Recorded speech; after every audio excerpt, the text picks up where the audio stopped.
오늘 보실 말씀은 구약 성경 1239면에 다니엘 4장 19절부터 37절 말씀까지를 제가 한 절 읽고 여러분들 한 절 읽고 교독하며 읽도록 하겠습니다. 벨드사살이라 이름한 다니엘이 한동안 놀라며 마음으로 번민하는지라 왕이 그에게 말하여 이르기를 벨드사살아 너는 이 꿈과 그 해석으로 말미암아 번민할 것이 아니니라. 벨드사살이 대답하여 이르되 내 주여 그 꿈은 왕을 미워하는 자에게 응하며 그 해석은 왕의 대적에게 응하기를 원하나이다. 왕께서 보신 그 나무가 자라서 견고하여지고 그 높이는 하늘에 닿았으니 땅 끝에서도 보이겠고 그 잎사귀는 아름답고 그 열매는 많아서 만민의 먹을 것이 될 만하고 들짐승은 그 아래에 살며 공중에 나는 새는 그 가지에 깃들었나이다. 왕이여 이 나무는 왕이시라 이는 왕이 자라서 견고하여지고 창대하사 하늘에 닿으시며 권세는 땅 끝까지 미치시니이다. 왕이 보신즉 한 순찰자 한 거룩한 자가 하늘에서 내려와서 이르기를 그 나무를 베어 없애라. 그러나 그 뿌리의 구루터기는 땅에 남겨두고 쇠와 놋줄로 동이고 그것을 들풀 가운데에 두라. 그것이 하늘 이슬에 젖고 또 들짐승들과 더불어 제 몫을 얻으며 7대를 지내리라 하였나이다.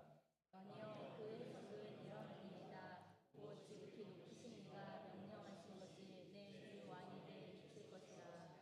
왕이 사람에게서 쫓겨나서 들짐승과 함께 살며 소처럼 풀을 먹으며 하늘 이슬에 젖을 것이요 이와 같이 7대를 지낼 것이라. 그때 지극히 높으신 이가 사람의 나라를 다스리시며 자기의 뜻대로 그것을 누구에게든지 주시는 줄을 아시리이다.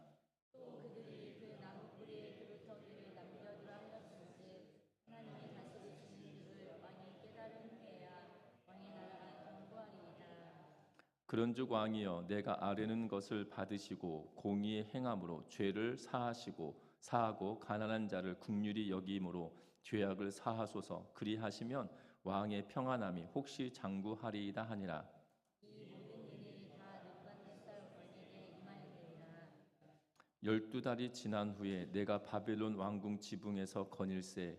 나 왕이 말하기를 이 큰 바벨론은 내가 능력과 권세로 건설하여 나의 구성으로 삼고 이것으로 내 위엄의 영광을 나타낸 것이 아니냐 하였더니 이 말이 아직도 나의 왕의 입에 있을 때에 하늘에서 소리가 내려 이르되 느부갓네살 왕아 내가 말하노니 나라의 왕이가 내게서 떠났느니라.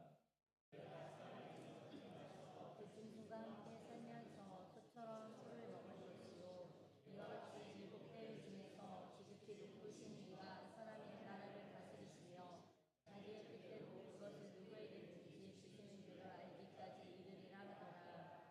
바로 그때에 이 일이 나 느부갓네살에게 응함으로 내가 사람에게 쫓겨나서 소처럼 풀을 먹으며 몸이 하늘 이슬에 젖고 머리털이 독수리 털과 같이 자랐고 손톱은 새 발톱과 같이 되었더라. 그 기한의 이참에 나 느부갓네살이 하늘을 우러러보았더니 내 총명이 다시 내게로 돌아온지라.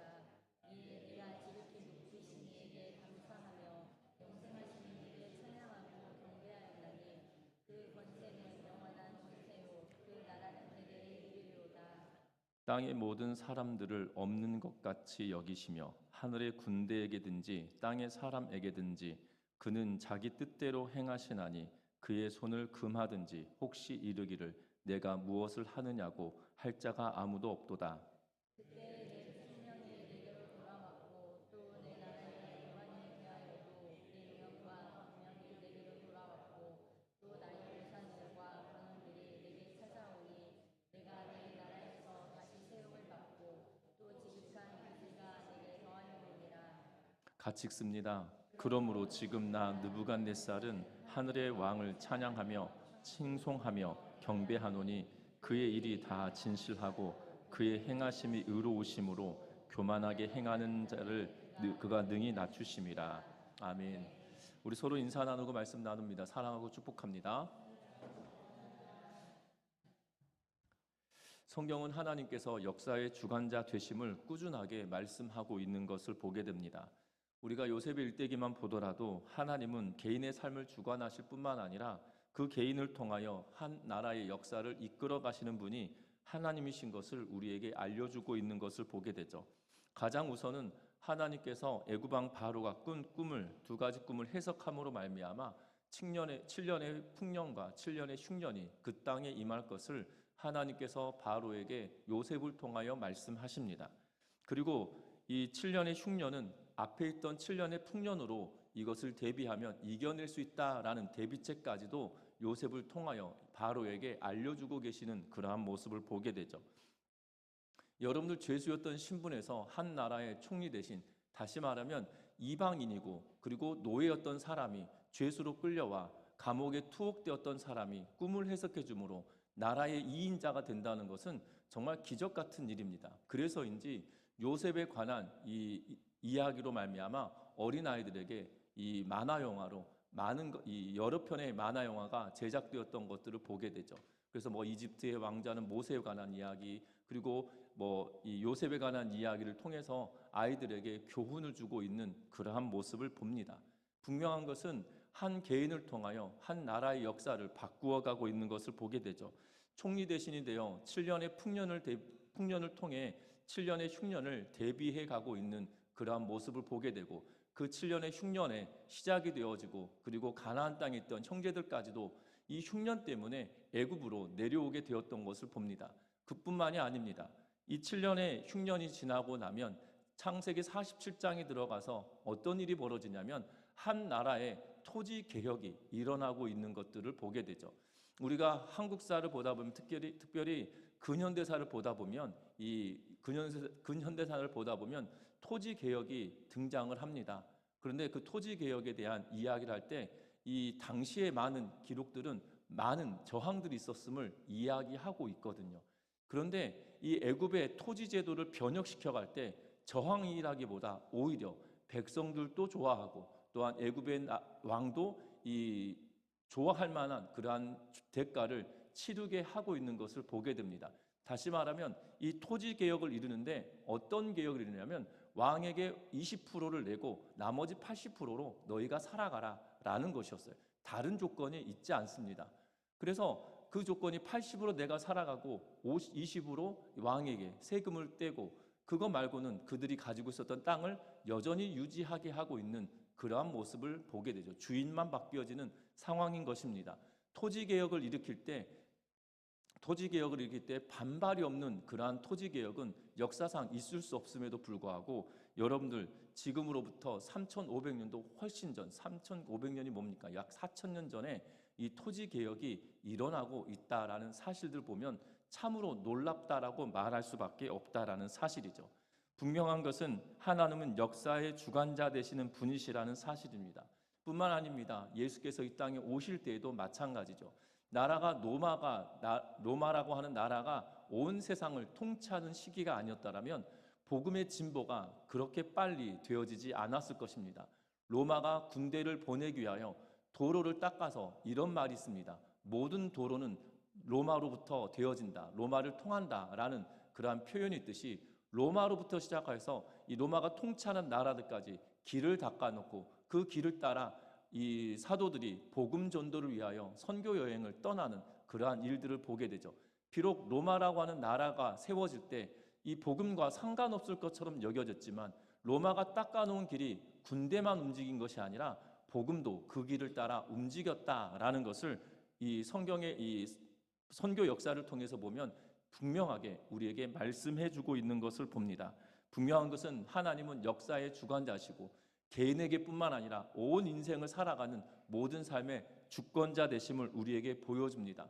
오늘 본문에서도 마찬가지로 지금 바벨론으로 끌려와 있는, 하나님 편에서 보면 이 신앙의 관점으로 보면 가나안 땅에 살아야 될 그들이 지금 유배를 간 거잖아요. 하나님께서 가나안 땅이 그들을 토해내어서 바벨론으로 간 상황이기 때문에 유배지가 되어질 것인데, 그 유배지에서도 하나님은 그 통치하심을 보여주고 있는 장면이 오늘 읽었던 4장의 말씀입니다.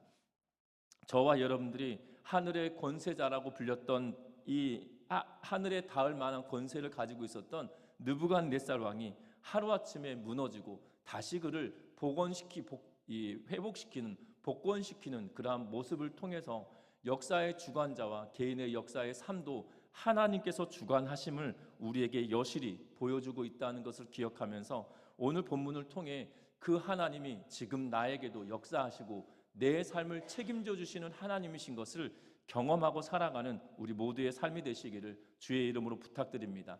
지난주에 우리가 이 느부갓네살이 꾸었던 꿈이 두 가지였음을 이해하겠습니다. 먼저는 큰 나무를 보게 되었죠. 그 큰 나무가 하늘에 닿을 만한 큰 나무였고 새들이 깃들고 그 또한 나무에서 열매를 통해 사람들이 먹고 또한 즐거워하는 그러한 시절이 있었습니다. 그리고 난 이후에 감찰자, 다시 말하면 이 성경에서는 뭐라고 이야기하고 있냐면 13절에 보면 한 순찰자, 한 거룩한 자가 하늘에 나타나 그 나무를 베어버리라라고 이야기하고 그 나무를 베어버림으로 말미암아 그 명령대로 순찰자 또한 이 감독 거룩한 자의 말대로 이루어지게 되는 것이 꿈이었습니다.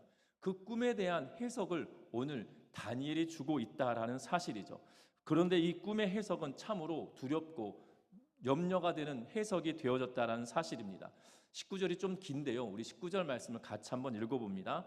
벨드사살이라 이름한 다니엘이 한동안 놀라며 마음으로 번민하는지라 왕이 그에게 말하여 이르기를 벨드사살아 너는 이 꿈과 그 해석으로 말미암아 번민할 것이 아니니라.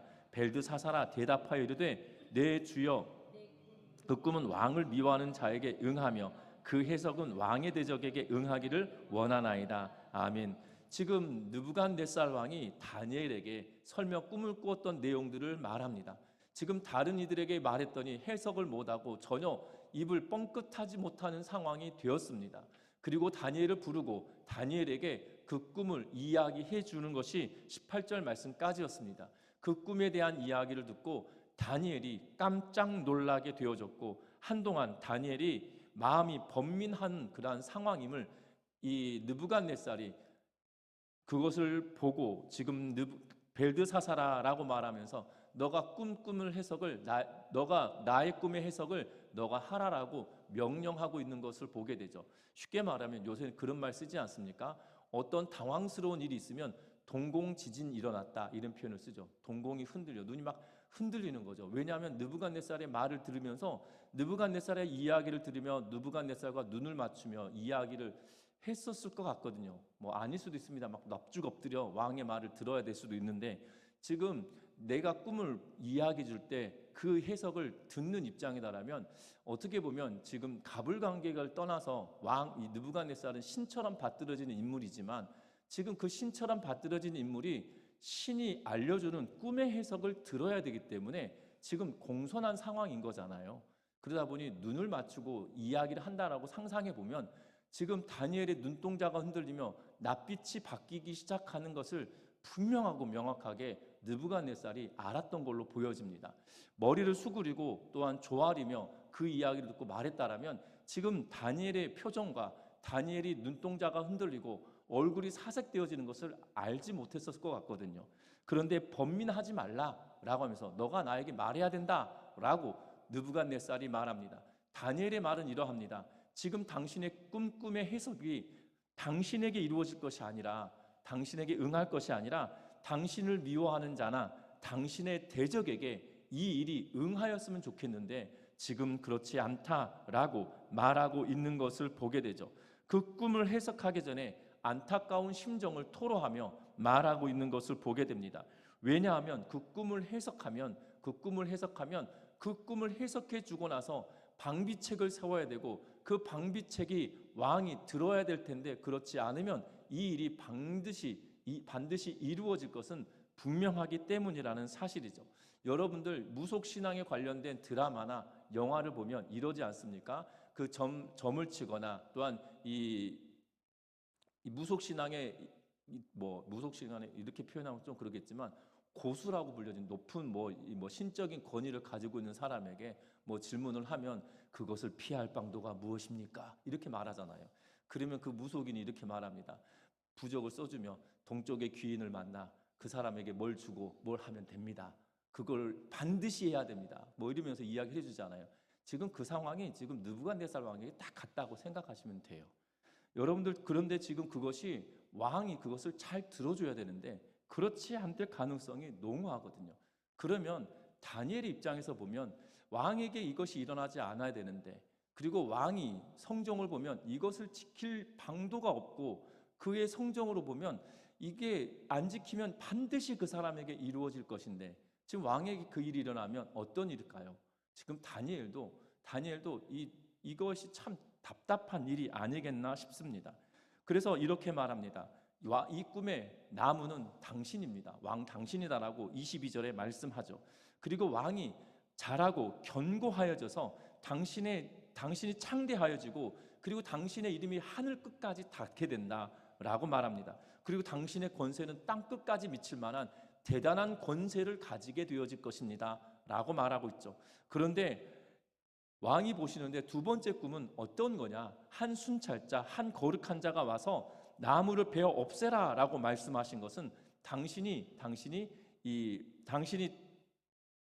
들짐승과 같이 그 몫을 7회, 다시 말해 7대를 지내게 될 텐데, 들짐승처럼 당신이 살아갈 것이 7년 동안 되어질 거라라는 의미의 해석을 해주고 있는 것들을 보게 되죠. 그런데 분명한 것은 이것에 대한 대비책을 분명하고 명확하게 다니엘이 말해주고 있다라는 사실입니다. 뭐라고 이야기하고 있습니까? 그 꿈을 해석하며 뭐라고 이야기하냐면 27절 말씀 같이 한번 읽어보겠습니다. 27절 말씀 다 같이 읽어봅니다. 그런즉 왕이여, 내가 아뢰는 것을 받으시고 공의를 행함으로 죄를 사하고 가난한 자를 긍휼히 여김으로 죄악을 사하소서. 그리하시면 왕의 평안함이 혹시 장구하리이다 하니라. 아멘. 이 26절에서 뭐라고 이야기하면, 뿌리에 구루터기를 남겨둔 것은 다시 왕이 하나님에 대하여 깨닫고 나면, 그 하나님이 다시는 줄을 깨닫고 나면 왕의 나라가 다시 견고해질 것이다 라고 이야기해주며, 그렇게 되기 전에 당신에게 내가 조언을 해주겠다, 이 일이 일어나지 않길 바란다 라고 하며 말해주고 있는 것인데, 그것이 27절입니다. 뭐라고 이야기했습니까? 내가 아뢰는 것을 받아라, 당신이 이것을 꼭 지켜야 됩니다 라고 말하고 있죠. 뭐라고 말하냐면 공의를 행하라, 공의를 행하고 그리고 죄를 용서해 주어라, 그리고 가난한 자들의 긍휼을 베풀어라, 그리고 죄악을 사하라 라고 이야기하고, 그래서 공의와 정의를 행하고 가난한 자를 긍휼히 여기고 죄악을 사하라 라고 이야기하고 있는 모습을 보게 됩니다. 여러분들 기억할 것은 이스라엘이 멸망당했던, 유다가 멸망당했던 이유가 뭐냐면, 하나님께서 말씀하신 공의와 정의가 그 땅 가운데 흐르지 않았기 때문이에요.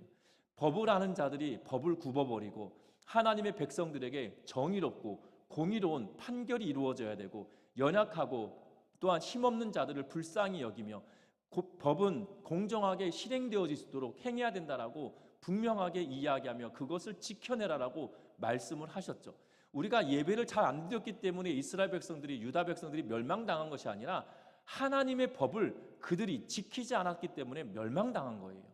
하나님의 법 가운데 예배라고 하는 부분들이 있습니다. 그러나 나라를 세우고 그 나라를 운영해 갈 때 어떤 방식으로 할 거냐라는 것을 하나님이 그들에게 주셨는데, 그 법을 지키지 않았기 때문이라는 거예요.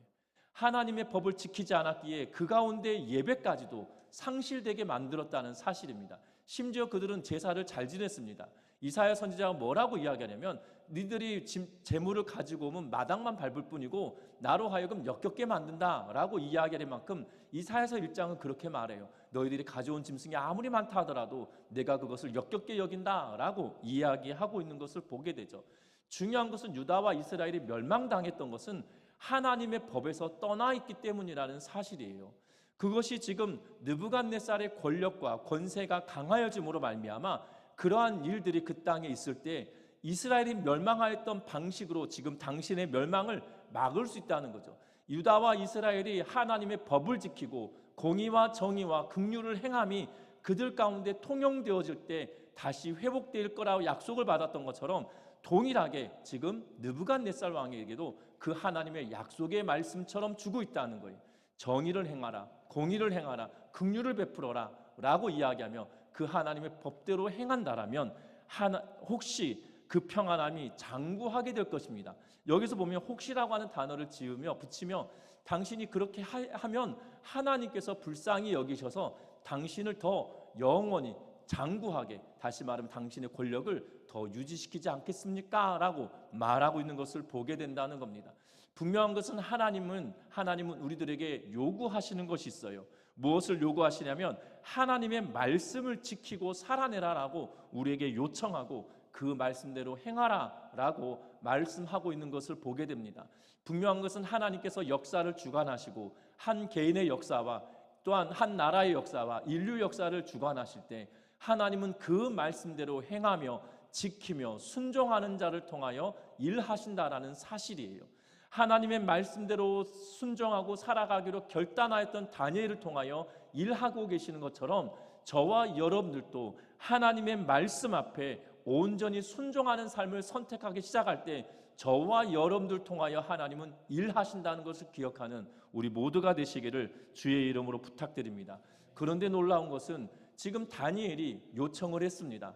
긍휼과 정의와 공의를 행하십시오. 그러면 당신의 권세가 장구하겠습니다. 오랫동안 갈 것입니다. 라고 말합니다. 그런데 뭐라고 이야기하냐면 이 모든 일이 느부갓네살 왕에게 임하였다라고 28절 말씀에 이야기하죠. 그러면서 29절은 뭐라고 이야기하냐면 다니엘이 말하는 걸로부터 12달이 지났다라고 말하고 있어요. 그래서 29절에 12달이 지난 후에 내가 바벨론 왕궁 지붕을 거닐 때라고 말하고 있는 것을 보게 되죠. 이 느부갓네살 왕이 지금 12달 동안 다니엘이 말한 것을 귀담아 듣고 행하였는지는 잘 모르겠으나 그 시간이 12달이 지났다라고 말합니다. 그리고 그가 하는 말이 놀랍습니다. 우리 30절 말씀 같이 한번 읽어봅니다. 30절과 31절의 말씀을 같이 읽어봅니다. 나 왕이 말하여 이르되 이 큰 바벨론은 내가 능력과 권세로 건설하여 나의 도성으로 삼고 이것으로 나의 위엄의 영광을 나타낸 것이 아니냐 하였더니 이 말이 아직도 나 왕의 입에 있을 때에 하늘에서 소리가 내려 이르되 느부갓네살 왕아 내게 말하노니 나라의 왕위가 내게서 떠났느니라. 아멘. 오늘 성경의 말씀에 보면 느부갓네살이 12달을 참은 것 같아요. 그 교만함이 12달을 미뤄왔던 것 같아요. 다니엘이 한 말을 기억하고 그 교만한 마음이 막 마음에서 올라오다가도 다니엘이 그거 하지 말라고 그랬어 라고 하며 참 누르고 있다가 12달이 딱 채우고 나서 그가 왕궁의 지붕을 싹 거닐면서 이 시내를 쫙 바라보면서 이런 말을 하는 거죠. 뭐라고 이야기합니까? 이 바벨론은 내 능력과 내 권세로 건설했고 내가 나의 도성으로 이 바벨론을 삼았고 내 위엄의 영광이 이곳에 임한 거다라고 하며 자신의 교만함을 아주 드러내는, 그냥 노골적으로 드러내는 그러한 상황이 되었음을 봅니다. 왕은 다니엘의 경고를 듣고 어찌 보면 반성의 기미가 있었는지 아니면 그 교만함이 계속 오다가 12달을 하나님께서 12달을 들어보시다가 안 되겠다, 너 때가 됐다 뭐 이러면서 한 대 치셨던지 그럴 수도 있겠지만 분명한 것은 이 12달에 관한 시간을 왜 여기다가 기록했을까? 왜냐하면 그 시간을 우리가 굳이 알아야 될 이유가 없는데 다니엘서 저자는 모든 일이 다 이루어졌다, 그런데 12달이다 라는 이 반복적이고 되어졌다고 일이 그 모든 것이 응답되어졌다, 그 꿈이 실제로 이루어졌다라는 것을 우리에게 알려주면 되는데 이 12달이라고 하는 것을 두고 있는 것은 하나님께서 참으시다가 징계를 하신 것인지 아니면 다니엘이 한 말대로 참고 참다가 터져버린 것인지. 왜냐하면 이 교만이라고 하는 것이요, 이 안으로부터 차곡차곡 쌓여져서 어느 한순간 탁 터지게 되어져요. 탁 터지게 되어집니다. 이 다른 교회 이야기들 해서 참 죄송한데요, 어떤 이 교회 목사님들이, 이 장로님들도 간혹 노예나 다른 곳에 가면 이런 말씀들을 하십니다. 다른 목회자들 사이에서도 이런 말씀을 하세요. 그 부목사님으로 계셨던 그 목사님을 담임 목사님으로 이렇게 모셔요, 그 교회에서. 그런데 부목사님 계셨을 때 너무나도 좋았다는 거예요. 그런데 그분을 담임 목사님 모셨더니 사람이 달라져 버렸다는 거예요. 사람이 달라져 버렸다는 거예요. 그래서 교회가 엄청 어려워지는 것들을 자주 보는 것을 봅니다. 그래서 목사님들 사이에서 뭐라고 이야기하면 원래 그 사람이 그랬던 건데 부목사 시절에는 그냥 그것을 감추고 있었을 뿐이다. 환경이 되고 상황이 조성되면 본성이 튀어나오는 거다라고 이야기를 하십니다. 분명한 것은 느부갓네살도 그렇지 않았을까 싶습니다. 그의 본성이 보통이 아닙니다. 왜 그렇습니까? 지금 신상을 세워놓고 거기에 절하라라고 이야기하면서 절을 하게 만들었잖아요. 그리고 풀무불에 다니엘의 세 친구를 집어넣었잖아요. 그런데 이것이 너가 풀무불에 들어갔던 다니엘의 세 친구들이 멀쩡하게 살아남음으로 인해서 뭐라고 합니까?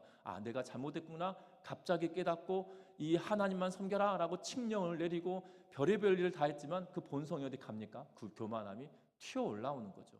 지금 상황과 12달의 시간이 지나 그 본성이 튀어나오는 겁니다. 상황이 딱 되면 마치 그것이 방아쇠를 당긴 것처럼 탁 튀어나오는 상황이 되어져 버렸다는 거예요. 교만이라고 하는 게 그래서 무섭습니다.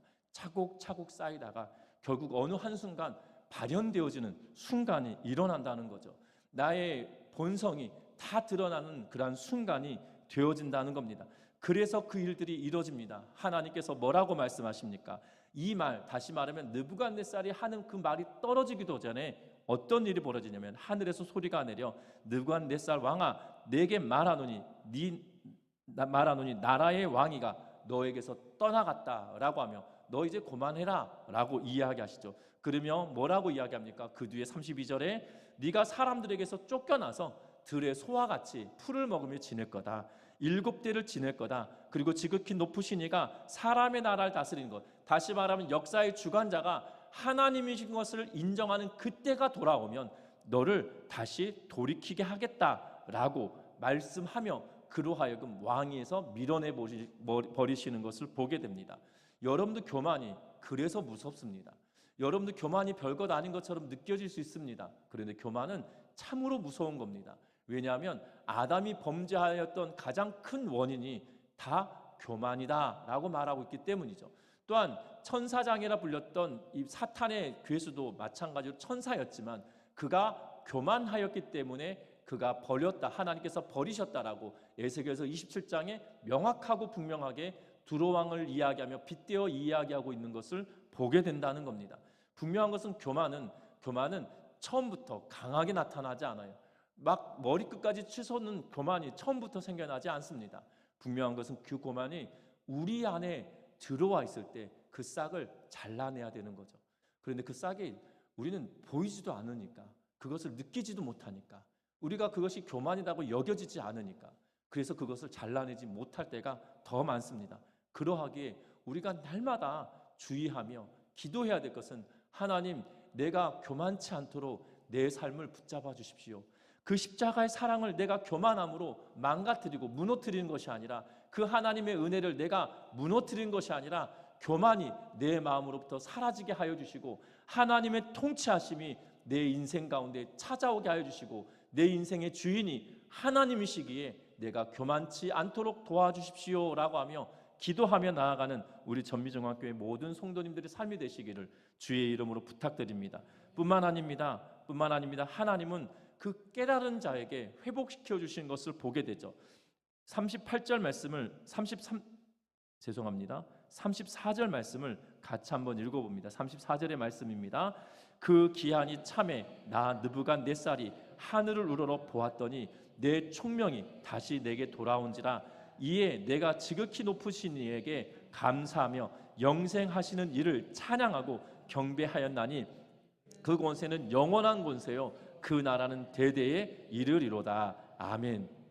뭐라고 이야기합니까? 총명이 돌아왔습니다.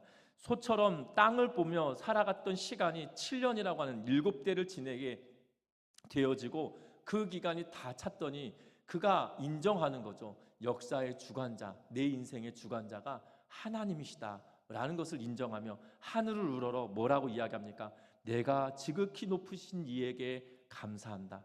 영생하시는 이를 찬양한다. 그리고 영생하시는 이를 경배한다. 그 권세가 영원한 권세이고 그 나라는 대대에 이른다라고 하며 온 우주의 주관자는 오직 하나님만 이 우주의 주관자 되십니다라고 고백하고 있는 모습을 보게 되죠. 그가 깨닫고 돌이켰더니 어떤 일이 벌어집니까?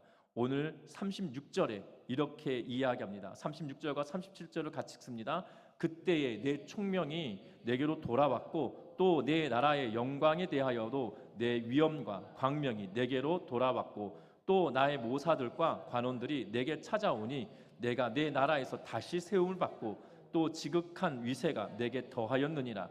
그러므로 지금 나 느부갓네살은 하늘의 왕을 찬양하며 칭송하며 경배하노니 그의 일이 다 진실하고 그의 행하심이 의로우심으로 교만하게 행하는 자를 그가 능히 낮추심이라. 아멘. 뭐라고 이야기합니까? 내가 교만했었다 라고 말하는 거죠. 결국 37절 하반절은 교만한 자를, 교만하게 행하는 자를 그가 능히 낮추신다. 본인이 경험한 거잖아요. 그 하나님은 나를, 교만하였던 나를 다 낮추시고 나를 다시 회복시키심은 그분의 권세가 영원하다라고 이야기하며 그의 모든 것이 회복되었음을 이야기하고, 그리고 36절 하반절에 보면 내 나라에서 다시 세움을 받고 또 지극한 위세가 내게 더하여졌다라고 이야기해요. 그 이전에도 그 위세가 대단했는데 그 대단한 위세에 더하여졌다라고 표현을 쓰고 있는 것을 보게 됩니다. 깨닫고 깨닫는 자에게, 돌이키는 자에게, 하나님께로 교만하였다라고 고백하고 나아가는 자에게 하나님은 회복의 은혜를 허락하여 주시고 다시 그를 세우고 계시는 모습을 보게 된다는 겁니다. 우리의 인생도 똑같습니다. 하나님께 겸손히 나아가는 자, 교만치 않고 하나님께 나아가는 자, 하나님이 내 인생의 주인이시고 내 삶의 주관자이시고 이 나라와 온 세상의 역사의 주관자이심을 우리가 인정하며 나아갈 때 우리를 회복시키시고 우리를 다시금 일으켜 세워주시는 하나님의 놀라우신 은혜가 있음을 오늘 본문은 말하고 있다는 거죠. 저와 여러분들이 그 은혜를 기억하고 그 말씀들을 기억하며 살아내는 우리 모두가 되시기를 주의 이름으로 부탁드립니다. 말씀을 맺으려고 합니다. 사람들은 세계가 제패한 권력가가 세상의 운명을 쥐는 걸로 생각합니다. 나라의 권세에 있는 사람이 그 나라를 좌지우지하는 것처럼 생각할 수 있습니다. 그러나 이 나라에 강력하였던 철권 정치를 하였던 이들도, 때로는 사람들에게 선한 정치를 하였던 이들도 한순간이었다는 거죠. 다 돌아가신 것들을 보게 됩니다. 사람은 한순간임에도 불구하고 그 한순간 자신의 권력이 취하여서 자신의 뜻대로, 자신의 마음대로 누리고 하려고 할 때 하나님은 그것을 그냥 두지 않으신다는 거죠. 분명한 것은 하나님은 그 교만함을 반드시 꺾으신다는 사실이에요. 느부갓네살의 교만함을 하나님께서 반드시 꺾으시고 그 교만함으로부터 깨닫고 돌이켰을 때 하나님은 그를 다시 세우셨음을 명확하고 분명하게 말합니다. 저와 여러분들도 그 하나님 앞에 교만함이 아니라 겸비함이 우리 안에 살아나는 은혜가 있기를 주의 이름으로 부탁드립니다. 그 겸손은 다른 데서 나오는 게 아니에요. 하나님의 말씀을 듣고 읽고 암송하고 지키며 순종하는 데서 세워진다는 것을 기억하면서 저와 여러분들이 이게 쉽지 않아요. 성경 읽는 게 쉽지 않습니다. 그리고 성경 읽는 습관을 가지고 있다 가더라도 3일 안 읽으면 일주일이 훅 안 읽어지게 되고요. 일주일 안 읽으면 한 달 안 읽는 거는 그냥 다반사예요. 그런데 이게 또 성경 읽는 습관을 키우는 거는요, 얼마나 힘든지 모릅니다. 하루에 내가 몇 장을 읽겠다 각오를 하고 읽다가 그냥 하루 놓으면 3일이 훅 가버리고 3일 놓으면 일주일 훅 가버리고 일주일 놓으면 한 달이 훅 가버려요. 그런데 그거 다시 세우는 거는 정말 한 달이 뭡니까? 한 석 달 읽어도 이 습관이 되어지지 않는 것들을 보게 되죠. 그만큼이나 우리의 교만을 잠재우는 방법이 쉽지 않다는 거예요. 그런데 해야 합니다. 왜 그렇습니까? 저와 여러분들을 하나님께서 들어쓰실 때 그냥 쓰시지 않거든요. 느부갓네살을 하나님께서 그 권세를 더하여 주시기 위해서 그를 깎으시고 낮추시고 교만한 것을 꺾으시며 그를 다시 세워가고 계시는 모습을 봅니다. 저와 여러분들 교만을 먼저 깨닫고 하나님의 뜻대로 살아가길 결정하면 그 교만이 꺾임 당하는 아픔을 겪을까요? 안 겪을까요? 안 겪는 게 남는 장사 아니겠습니까? 그렇지 않나요? 저는 그래서 항상 두렵고 떨립니다. 뭐가 두렵고 떨리냐면 제 이 성향상 아주 교만했으면 교만하고 못됐으면 못됐지 선한 사람이 결단코 아니거든요. 그런데 하나님 말씀 앞에 날마다 내가 무너지지 않고 깨트리지 않으면 저도 어느 순간 그 교만함이 폭발하겠죠. 여러분들 그것이 되지 않도록 저를 위해서 기도해 주셔야 되지만 저도 부단히 말씀으로 스스로를 낮추기 위해서 애쓰고 있다라는 거. 그런데 여러분들도 목회자가 아니기 때문에 그만두는 것이 아니라 함께 가야 돼요. 왜냐하면 성도니까, 하나님의 백성이니까, 하나님의 역사하심을 인정하며 살아가는 자들이니까. 그래서 그 하나님이 우리를 꺾으시기 전에 내가 하나님 말씀에 순종하며 하나님께서 부어주시는 놀라우신 은혜를, 놀라우신 복을 누리며 살아가는 우리 전미중앙교회 모든 성도님들의 삶이 되시기를 주의 이름으로 부탁드립니다. 그래서 우리의 삶이 지금은 비록 변변치 않아 보인다 할지라도 하나님 말씀 앞에 순종하며 살아가며 나아가는 그때 하나님은 우리에게 부어주시는 놀라우신 은혜가 있다는 것을 기억하고, 저는 기도합니다. 우리 성도님들이 정말 하나님의 말씀에 복종하기 시작할 때 하나님께서 놀라운 일을 이루실 거라 확신하며 기도하거든요. 여러분들도 그렇게 나아가는 은혜가 있기를 주의 이름으로 부탁드립니다. 기도합니다.